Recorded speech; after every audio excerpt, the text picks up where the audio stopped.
Rodríguez. A nosotros nos tocó ganar el tema de haciendo y visitando todo el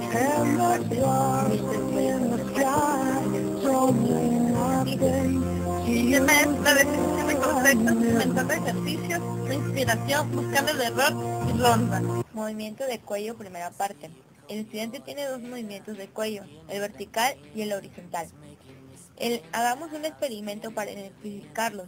Escojo un tema que sea evidente y dentro de este tema hago un ejercicio cuya solución no requiere únicamente la aplicación de una fórmula, sino que implique la necesidad de un proceso en el que haya varios pasos conectados, lógicamente entre sí.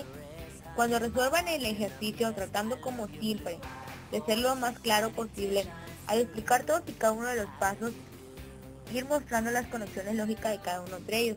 Al terminar haga la pregunta tradicional, ¿entendieron? En ese momento hará la cabeza vertical, indicando de que se entendieron. En la segunda parte, escriba en el tablero un ejercicio con el mismo tipo de ejemplo de que acaban de resolver, pero un poco cambiado con datos diferentes. Pídele a sus estudiantes que en una hoja de papel individualmente lo resuelvan en 10 minutos. Cuando hagan este ejercicio, el tiempo lo habrá terminado y no habrán podido realizar el ejercicio. En este momento usted reconocerá el movimiento de cabeza horizontal. ¿Por qué? Se pregunta. Porque si les acabo de explicar el ejemplo en el tablero y ustedes, como todos dijeron que sí entendieron, ahora no lo saben resolver. En ese problema se analizará que hay varias razones que se analizan a continuación. Movimiento de cuello, segunda parte. ¿Por qué los estudiantes dicen que entienden cuando se les explica o se les hace un ejemplo en el pizarrón? Después no son capaces ni de reproducir lo entendido o hacer un ejercicio similar. Hay varias razones. Una de ellas consiste en que cuando el profesor hace una pregunta acerca de la comprensión y los estudiantes responden afirmativamente, los estudiantes están dando la respuesta en un sentido y el profesor no la está interpretando en otro. El estudiante dice que sí entiende al profesor, porque no hay ningún paso del proceso que no entienda. Esto es porque comprende cada una de las conexiones lógicas entre estos pasos del proceso. Él ve claro el proceso, también dice que sí entiende porque una vez introducidos los trucos involucrados en el proceso, a él le parecen evidentes. Y finalmente el estudiante dice que entiende porque realmente entiende el proceso para el caso particular que le están representando. Por otra parte, el profesor interpreta la respuesta afirmativa del estudiante en otro sentido.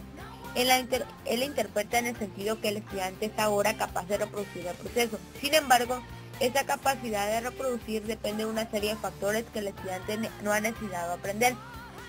Para comenzar, el profesor espera que el estudiante haya comprendido y retenido la estructura general del proceso, siendo esta estructura independiente del contenido. Un ejemplo en cuestión.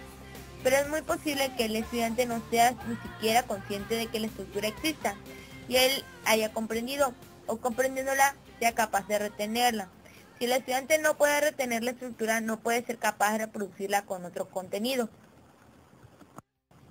Cuestiones del lenguaje.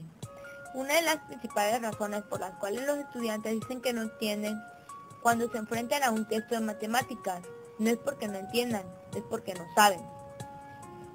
El problema es que los objetos matemáticos se identifican por medio de palabras que pertenecen al lenguaje natural de los estudiantes. Esto induce a pensar que basados en el significado cotidiano de estas palabras, ellos van a poder comprender el discurso general. Finalmente llegamos al único sitio donde los estudiantes sí pueden afirmar válidamente que no entienden, la lógica. Los discursos matemáticos siguen normalmente en flujo lógico. Sin embargo, a este punto no debería aplicar demasiados problemas, solo que es rara la ocasión en la que utilice algo diferente de la moneda exponente y los cuantificadores. A un nivel de elemental, el problema puede surgir únicamente por razón de los textos. Al buscar la elegancia tiene a saltarse pasos y hacer las cosas más difíciles. En este momento en que nosotros como profesores hacemos estos pasos explícitos, el problema desaparece. Diagnostizando ejercicios. Existe un método de resolución de problemas en matemáticas que es bastante utilizado por los estudiantes. Consiste en mirar fijamente el texto del problema y tratar de diagnosticarlo. Generalmente el problema que necesita el estudiante y esperar que la inspiración de la Santísima Trinidad o el Espíritu Santo ilumine a la mente del estudiante, para que sea le escriba la solución o el proceso de la solución del problema en limpio, como si ya lo conociera desde tiempo. ¿Cuál es el problema? Pues que el estudiante no es necesariamente consciente de que, para solucionar un ejercicio debe tener un método. Este método puede ser general, que el que aplique la situación requiere un ejercicio, o particular en un tema dado. El POYA es el especialista en este tipo de herramientas, y en otros lugares de este texto se hace referencia a las sugerencias que él propone para estos efectos. Aquí quiero sencillamente recordar algunos puntos extremadamente generales que todos deberíamos intentar transmitir a nuestros estudiantes. Primero, no tratar de diagnosticar el ejercicio. El Espíritu Santo sabe mucho menos matemáticas de lo que ellos creen, y además las comunicaciones con él no son fáciles de establecer. Esto para decir que tenemos que convencer a nuestros estudiantes de que tiene que ser una estrategia para resolver el ejercicio. La necesidad de esta estrategia debe expresar en la conciencia de que el proceso de la solución del ejercicio siempre tiene que tener un conjunto de pasos y que hay que intentar identificar esto para tener la solución. El segundo es la paciencia. La solución llega al final, pero para encontrarla hay que recorrer el camino. El tercero es la presión por llegar a la solución, que la manera como ellos desarrollan ese papel es completamente desordenada. Esto obliga a mantener la mente mucho más ocupada. La mayoría de las definiciones matemáticas pretenden identificar objetos matemáticos o relaciones entre y propiedades de estos objetos. Para lograr esta identificación, las definiciones imponen una condición que dichos objetos deben cumplir. Estas condiciones separan obviamente el universo matemático en dos conjuntos: el conjunto de los objetos que cumplen con las condiciones y el conjunto de los objetos que no cumplen con las condiciones. Esta situación tan evidente para el profesor de matemáticas no lo es necesariamente para el estudiante. Él no necesariamente entiende el propósito de una definición.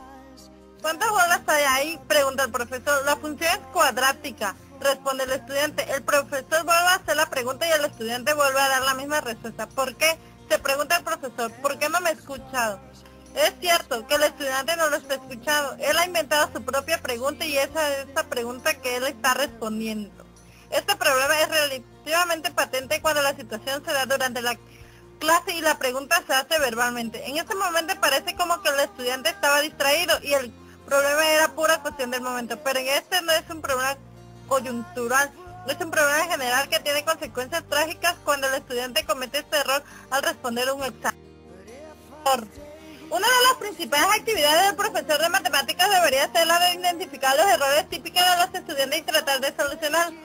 Sin embargo, para aquellos profesores para los que todo es claro, puede resultar difícil identificar los errores que los estudiantes pueden cometer.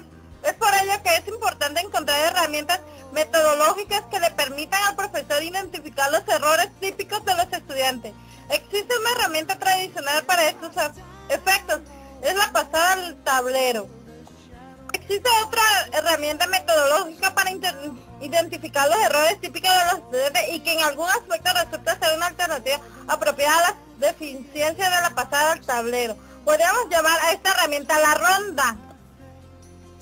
Mientras que a la pasada al tablero atienden a hacerse con ejercicios que los estudiantes han intentado resolver con anterioridad en la clase. A la ronda, cada estudiante se enfrenta con un ejercicio desconocido. El profesor escribe el ejercicio en el tablero y dice que dará punto adicional a los primeros tantos estudiantes que entreguen el ejercicio correctamente. Adicionalmente dirá que entre los demás estudiantes que entreguen el ejercicio bien hecho, pero por fuera del tiempo, escogerá uno al azar y le dará también puntos adicionales. Bueno, eso ha sido todo. Espero que les haya gustado nuestro video, lo hayan entendido muy bien. Recuerden que el tema fue Profesor No Entiendo, del autor Pedro Gómez.